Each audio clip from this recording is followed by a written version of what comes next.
I work ridiculously long hours. I get very little sleep. I have a to-do list longer than my arm, and whenever I cross stuff off it, it seems to keep growing, and I pay myself a pretty shit wage. That's entrepreneurship when you're starting out. That's typically how it goes, bless you. Yet I wouldn't change it for anything. That's part of the rite of passage. That's what you sign up for, and it really gives you and equips you with tools to do what you need to do in business and be successful.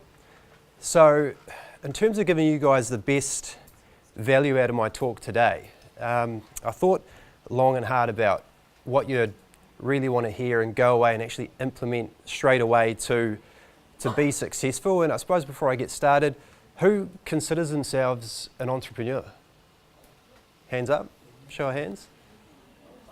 A true entrepreneur. So reflecting on back of what I just said, that you got long hours, you got sacrifice, you're managing people, you've got things that come out of the woodwork left, right and centre that you don't expect, as well as the stuff that you do expect. So that's all part of it when you're in your startup phase, and like the previous guy said, that you might be pitching to investors and you might get a ton of money up front to start with, and that certainly helps, but the accountability and the responsibility is still there.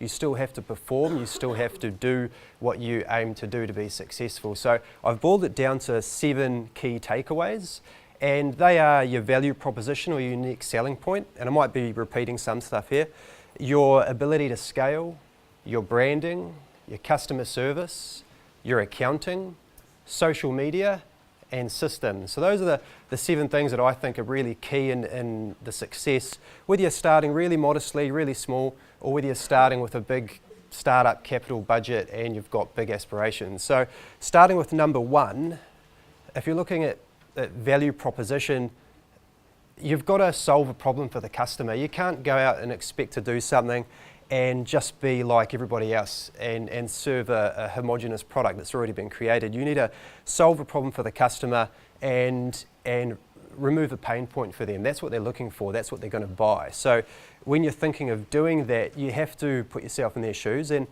it's not something radical or outside of the box. You're not creating something from scratch. With the meat box, we took something that people are already buying and we did our own flavour, our own spin, our own tweak on it, and we delivered it through an online channel, and we don't have a bricks and mortar store. And our difference is that we're fresher and we're better, and our brand's a really strong piece of that. So that's probably something really worth thinking about before you embark on your journey, whether it's an app, whether it's a business, whether it's food. Really think about that really thoroughly before you start building your business plan. Number 2 is, if you're thinking about scalability, there's no point if you're going to sell it to your mum, your dad, your grandma and your friends. That's not scalable. You want to be able to define what the market cap is for that service or product and then work backwards, reverse engineer it. Say, out of my target market, if 50% of those potential consumers bought my product, what would that mean for me in terms of total revenue? And how are you going to grow to get there, and what are the steps you're going to take? So that's a really important piece. Scalability doesn't mean you have to appeal to the masses, to the mainstream. You can still be niche, but there has to be enough revenue potential there for you to build a great business and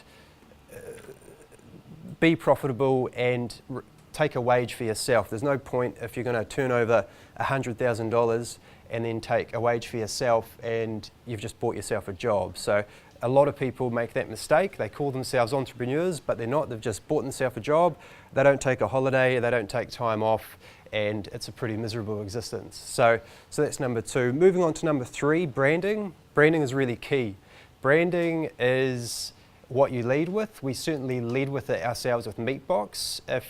If you think of branding, people buy Nikes because they're Nikes. They don't buy Nikes because the shoe is better than a Puma in a number of ways. It's not more comfortable, it hasn't got greater function, it's the branding that they buy into. So when you're thinking about your branding, the best way for me to explain it is, if your brand was a person, what would they look like? How would they dress? How would they act? Who would they hang out with? Who would they follow on social media? Because that's going to dictate a lot of your ad copy and your creative when you're advertising to potential customers and engaging with your existing customers. So really think about that before you either pitch out to investors or you start your business yourself. Number 4 is customer service. Customer service is pretty shit in this country, I'll be fair. It's a pretty low bar. So it's not going to be something that is something you have to really push to strive for in terms of meeting the status quo. But like we defined early on, it means you should double down on it, really invest in it, because that's going to build your retention of your customer.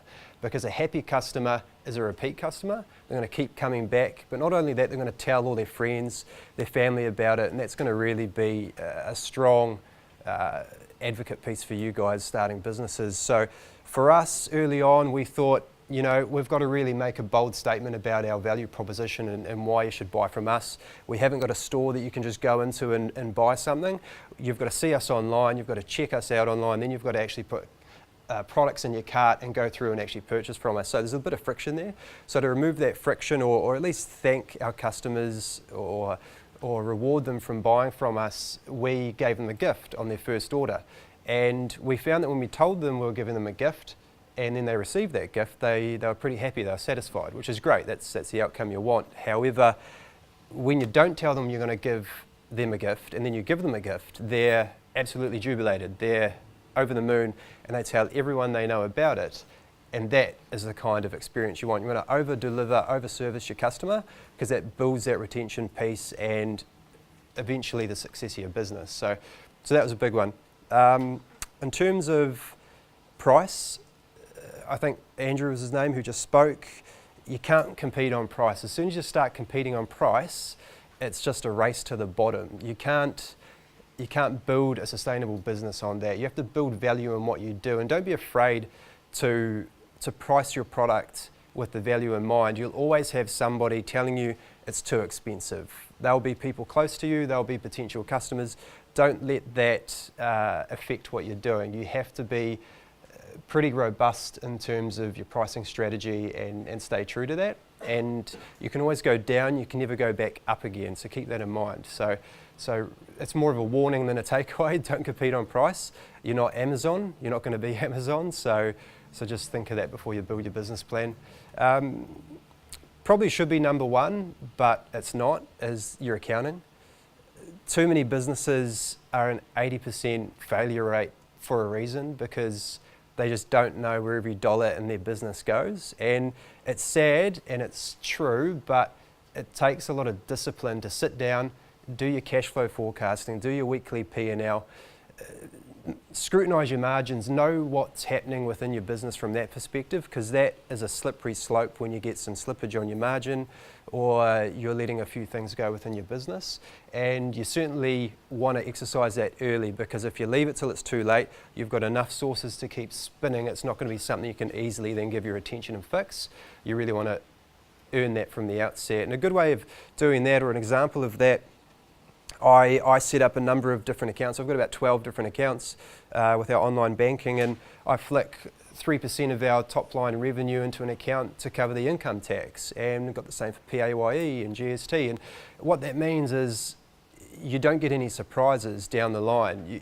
You don't build up enough of a nest egg within your business to go, oh great, I've got 100 grand in terminal tax, I'll just pay that. You don't have anywhere to pay it from. So you need to really think about how you forward plan for that. And with small businesses, your cash flow is your oxygen. So if you don't have that, you're not going to be trading in a week or a month from now. You'll be out of business. So it's a real threat. It's something you need to be mindful of. And it's not all doom and gloom. Once you harness that and you're on top of it, it's exciting sitting down and looking at your numbers, because you'll see that you're kicking ass and you're profitable, and you can use the profits to fuel your growth and expand. So think of it more that way than have an abundance mentality to it rather than a famine thinking. So that's your accounting. Your social media is really important. Whether you're bricks and mortar or you're online, your social media is so key, and it's such a resource for businesses now that you can't ignore it.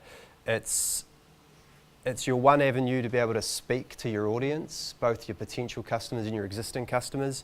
It's a chance to let your brand come through. It's so powerful that if you neglect it, it's at your peril. You won't be relevant to your customers, and given the age all of you guys are at, I'm sure you're all over social media and you understand that already, but really dial it in, have a real clear idea of how your social media strategy is going to be carried out, because you can get dragged into, I suppose, the more negative, negative aspects of social media if you let it. So you want to reply to negative comments on threads and things like that, but do it in a positive way, in a constructive way, that you're going to be shown in the best light, which I'm sure you are, rather than getting sucked into what you can on social. So you'll see celebrities go about things the wrong way and their personal brand just plummets. So use it to the inverse way and actually use it to boost up your business.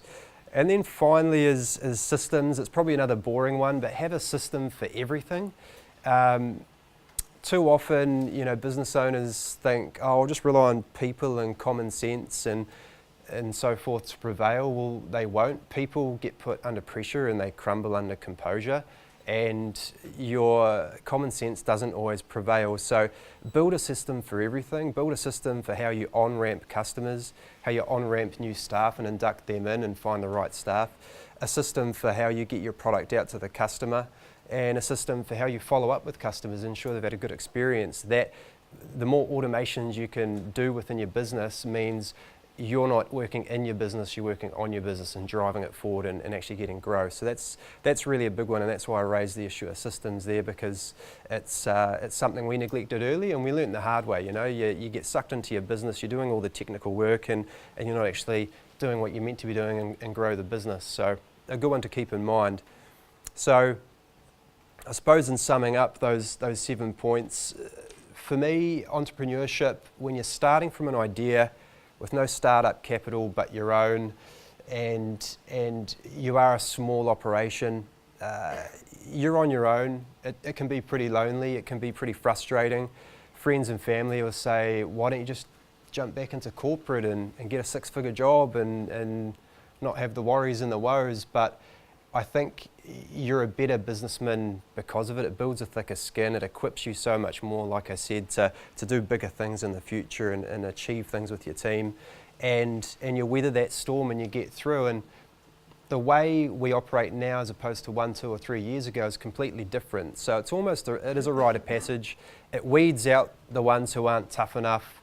They want the immediate gratification. They want the likes and the followers on the gram and things like that. But that's the icing on the cake. The stuff is actually having a sustainable business that's moving forward, and you learn that in the early stages, and it is almost a necessity. And I wouldn't change a thing about the journey we had. For me, a great book, something I brought along, was Shoe Dog by Phil Knight. This is the Nike story. So you look at a big multinational like Nike and you think, oh yeah, they must have always had it all figured out, and that's how they're the largest apparel and shoe retailer in the world. Well, it wasn't. It was a $50 startup, and he struggled, and he wanted to quit over and over, and he made failures and got setbacks, and like history tells us, this stuff just repeats over time. Just because we've got apps and online marketplaces now, the rules are still the same. You've still got to really invest in your idea and see it through. And if you really think it'll work, it will. The beauty's in the execution, not the idea. Like the guy before me said, the ideas are a dime a dozen. It's the execution, it's the action, it's actually doing it that's going to make you successful. So with that in mind, I hope you guys have got a lot of value about what I've said today, and take some stuff away and go through and actually achieve what you're hoping to achieve, and I wish you the best of luck.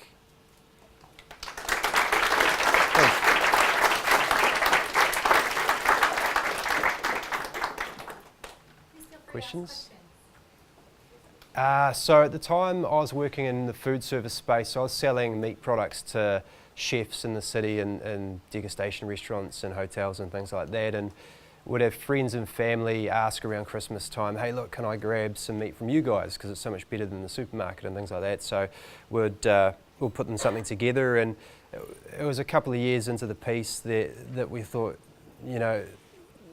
the difference, the disparity between what people get at the supermarket versus our stuff is quite obvious. So there's value in that, but also we need a vehicle to actually get it to the masses. There's no point us setting up a butcher shop. One, I don't want to do that. Two, it's been done before. How can we be new and innovative? And we pulled together some resource to get a website going, and the rest kind of came about very organically. You know, you start with an idea and you build on it bit by bit. You stay up at night and you're thinking about it. That's typically how it starts. So it's not something light bulb idea and you've got the business plan right then and there ready to execute. It builds over time, and then you trial stuff, it doesn't work, you go another way, it works really well, and that's typically what it was born out of.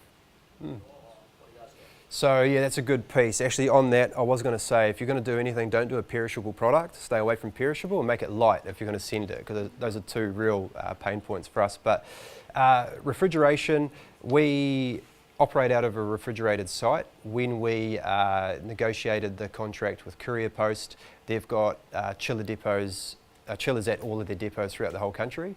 So it stays cold from A to B, the in-between it doesn't. So we've basically built our packaging around keeping the product cold for 36 hours in the heat of summer and things like that as well. And then just pushing our delivery piece, putting pressure on your delivery partners to get it there as quick as possible. It's left on the doorstep, so long as it's not left in 36-degree Alexandra sun, it's absolutely fine. You do get outliers where customers might be a little bit concerned and things like that, and that's part of educating your customer and building that into your sales proposition, is the fact that they're going to get something and be happy that it's cold and things like that. But yeah, no, you nailed it. That's probably one of, if not still the most biggest challenges for us, is just keeping it cold when you've got a hot summer like we just had. Yeah, good question. I think that depends industry to industry. For us, it's a rather close-knit industry, so we've kind of gone through the stage now where we've ironed out all of the kinks and we've got a very automated process. So now we're set for scaling. So now we're going to look at outsourcing the manufacturing part of our business in order for us to become more a branding and marketing and customer service company. But that is more, if you're doing what you need to as a business owner and networking and talking to the right people in your industry, that comes up again organically. And that's how you want to get in front of people who potentially have the resources to help you, is to do it in that way. Doing it in a formal environment probably isn't going to get you the result. You need to come across with charisma and passion and let them know where you're coming from, because if you do it on an email, it could look very plain, and you've got to sell people. You've got to sell people on your idea and your product, and I think that's the best way to do it. Conversely, we were approached by one of our biggest suppliers at the time about a year ago, and they wanted to buy us and scale up, and that looks like an opportunity at the time. You think, great, you know, we've made it. Where's the check? Bring it in. Let's go have a pina colada on the beach somewhere overseas and celebrate. But it's opportunity, but it's disguised. It's not the same opportunity. When you've put all of your blood, sweat and tears into something and you've finally got it to a stage where it's on its own feet, the idea of someone else taking that and plugging their inferior brands through it and maybe doing crap customer service and letting down your customers, that's a hard pill to swallow. So you do have to think about what your outcome's going to be, your exit strategy. If you want to scale something up to a point and then sell it off, that's different. And maybe you need to look at a different avenue in terms of approaching investors. But for us, yeah, it's a little bit more of a closed industry, and you tend to know everybody. So people either shoulder tap you, or you get talking to somebody, you kind of hit it off personally, and then it grows from there out of a relationship. So I hope that answers your question. Yeah. So the sustainability piece is bigger now than ever. Our contribution, because we're sending so many orders out every week, we want to ensure that everything that goes out, obviously the meat is consumed by the consumer, but the packaging doesn't go to landfill or is essentially biodegradable. So we're moving to a system where we only use biodegradable products in our packaging.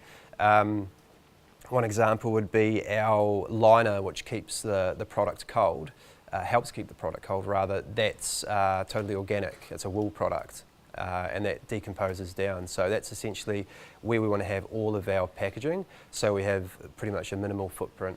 Social for us, the algorithms are always changing with social media, so you've got to be pretty savvy around that and stay current. But for us, Facebook, when we were looking at early adopters, Facebook was huge. We've got really great traction,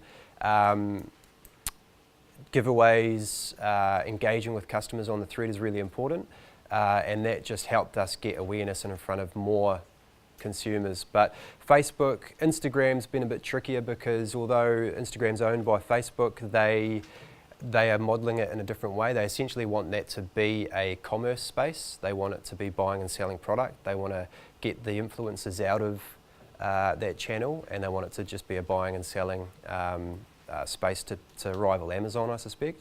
But Facebook's really strong, but it depends on your product. You know, if your audience is watching YouTube videos instead, or they're putting all their attention elsewhere, you've got to focus on where they're doing that, and then again work backwards. What are you happy to be your cost per acquisition, and how much ad spend are you prepared to fork out for one person to eventually hit your site and come through an order or convert? So I'll think about it that way.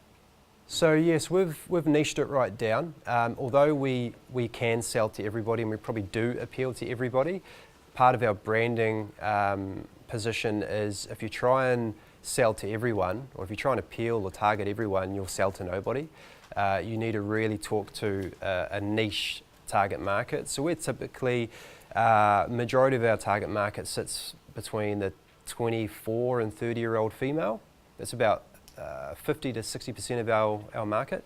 So that's who we typically talk to most in our ad copy and our targeting with our lookalike audiences and things like that. Shoe Dog is a great one.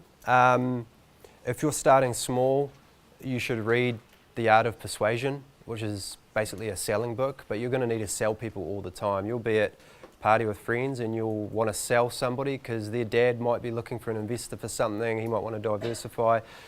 You need to sell people in every kind of interaction you come into. So persuasion's really big. Steering somebody towards that end goal is really important. Books outside of that, it depends what resonates with you personally, because you know, I hardly read any fiction anymore. It's basically all these style of books, and I take a lot more out of them.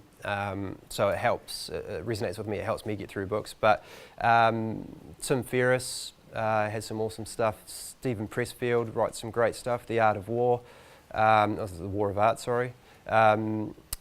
Just look in that genre and stuff will come out and speak to you. Purple Cow by Seth Godin is a great marketing book. So there's so much resource out there. Just read and soak up as much as you can. You might read a book and think I don't get a great deal of information or value out of that, but it'll kind of get regurgitated in other areas, and you'll think, oh, actually I read that book and that's where that came from. So just increase your knowledge base. Like, you guys are young, like just there's so much resource out there for free. It's all free. So just try and get as much of that into you as you can. Absolutely. So you're kind of jumping ahead of where our future strategy lies. But look, New Zealand is in terms of the products we produce, the global market loves it. So you've got to own your category first. You've got to own your domestic market first. So you've got to walk before you can run, basically. But globally, yeah, I mean, we've got interest from places like Hong Kong and Singapore, but logistically, you need to make sure that your delivery mechanism in terms of the air freight and the cost that you incur for that is sound. But I won't talk too much more because I don't want anyone stealing that idea.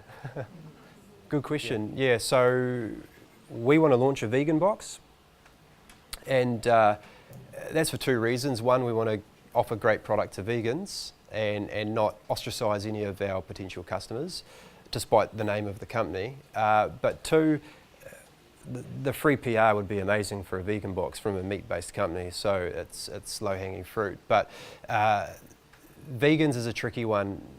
It's a love-hate relationship without the love part. So we don't get a great, we're not held in very good regard with vegans, but we're working on that.